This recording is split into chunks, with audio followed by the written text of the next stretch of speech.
Mantle of the Expert is basically, in its most basic form, teaching and role. So they're actually taking on a role of something.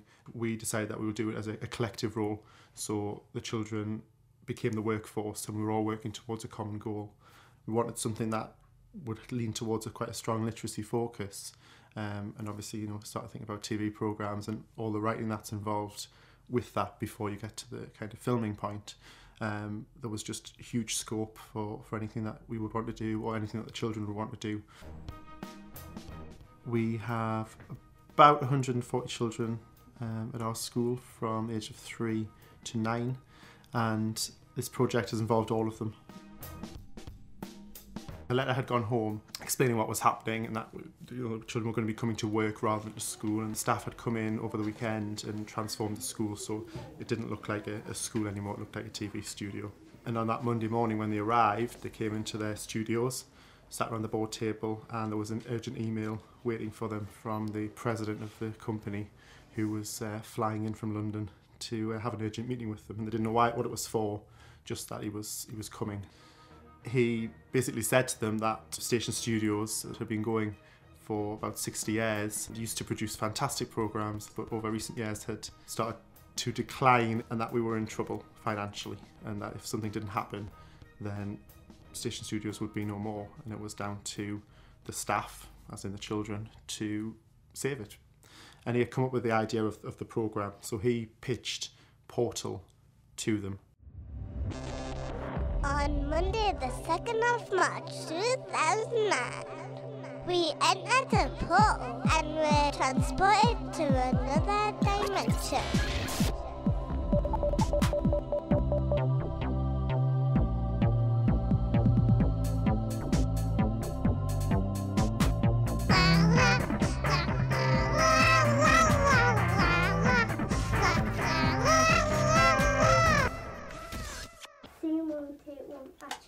As well as purposeful, it needed to be kind of sharp and snappy and bring in that industry side of it with deadlines and working to times and that sort of thing. So what we decided to do was that each week, each studio would produce a segment for the Portal programme. Scene 9, take 3. Scene 5, take 1. So on Mondays and Tuesdays, the professional writers came in, worked with the children, developed their ideas, pitching, writing scripts, storyboarding, all that sort of thing, which kind of then moved on through the week to all the bits in between, so the budgeting and the set designing and the props and the costumes, to the end of the week on a Friday when the film company came in and actually filmed, and each studio went along and filmed their episode. Scene 6, take 1. Action.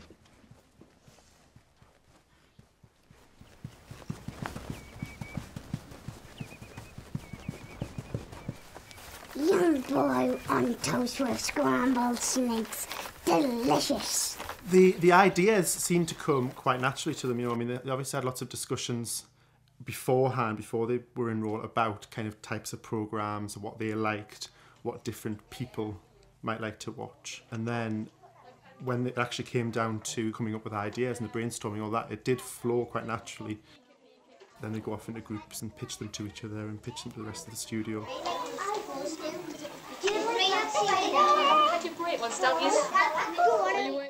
The first day or two, I thought, I don't know if I'm going to be able to do this for 5 weeks. But then after the first couple of days, when the kids had came up with the ideas, you could just see how fantastic it was going to be, because the kids were so enthusiastic about it.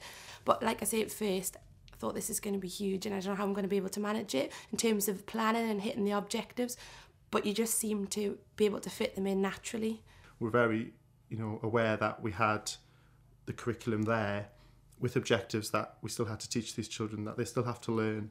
And so therefore we need to make sure that through what they were doing, they achieved that. Because I was worried about fitting in maths objectives and how am I going to be able to teach this, but it just fit.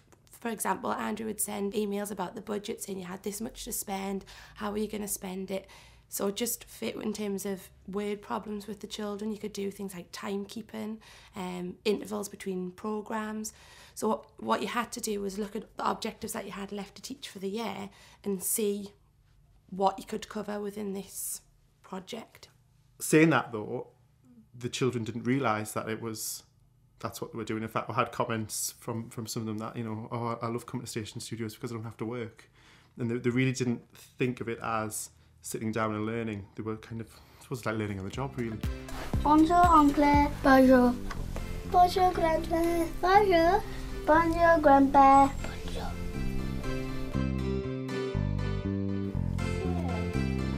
Grand-mère.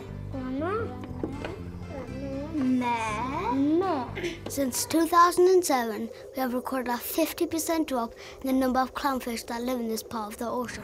Hello and welcome to Sunny Scarborough. Today we'll be telling you what we can do here. And the red team are ahead, but the blue team are right on their tail. Good morning and welcome to Star News, our headlines today. The segments that they've produced have varied far and wide, from the news to, you know, fantastical adventures about flying sofas, and Studio 3, which are the Year 3 children came up with, a story about a boy who meditates and gets himself into kind of weird and wonderful situations. And they actually did a 2-part, because their first part went down so well, they actually went back and did episode 2.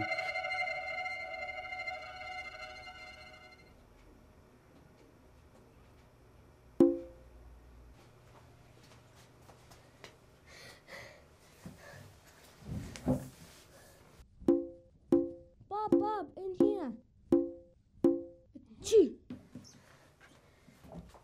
How did you? I'm in. I just need to find the files, make a few changes, then I'm out. Jake and his friend Bob are trying to get into the school's computer system to change their marks. Jake's got a cold, he's coughing and sneezing, and goes into one of his trances and ends up inside the computer. But while he's in the computer, he's still coughing and sneezing, and this produces this virus in the computer which tries to get him. So we've got a big chase scene, you know, really quite sophisticated. Run, it's after you.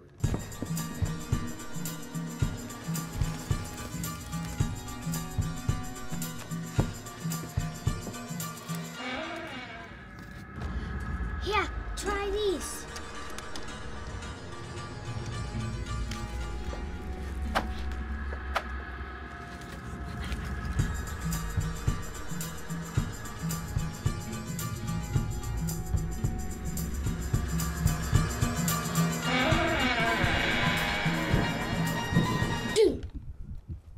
Jake sneezes, and it's actually Bob this time who has been asleep. But as we see when he walks away, Bob looks and he's actually got the computer cursor in his back pocket. So is it real? Is it not? Who knows? You know, misleading the viewer and things like that. It's not a simple thing to do, and they've come up with it. Another, you know, one that worked really well, which was fairly straightforward, was Fairy Tale Chat, which was basically a chat show. I'm guessing modelled on a Jeremy Kyle kind of thing. Please welcome Red Riding Hood.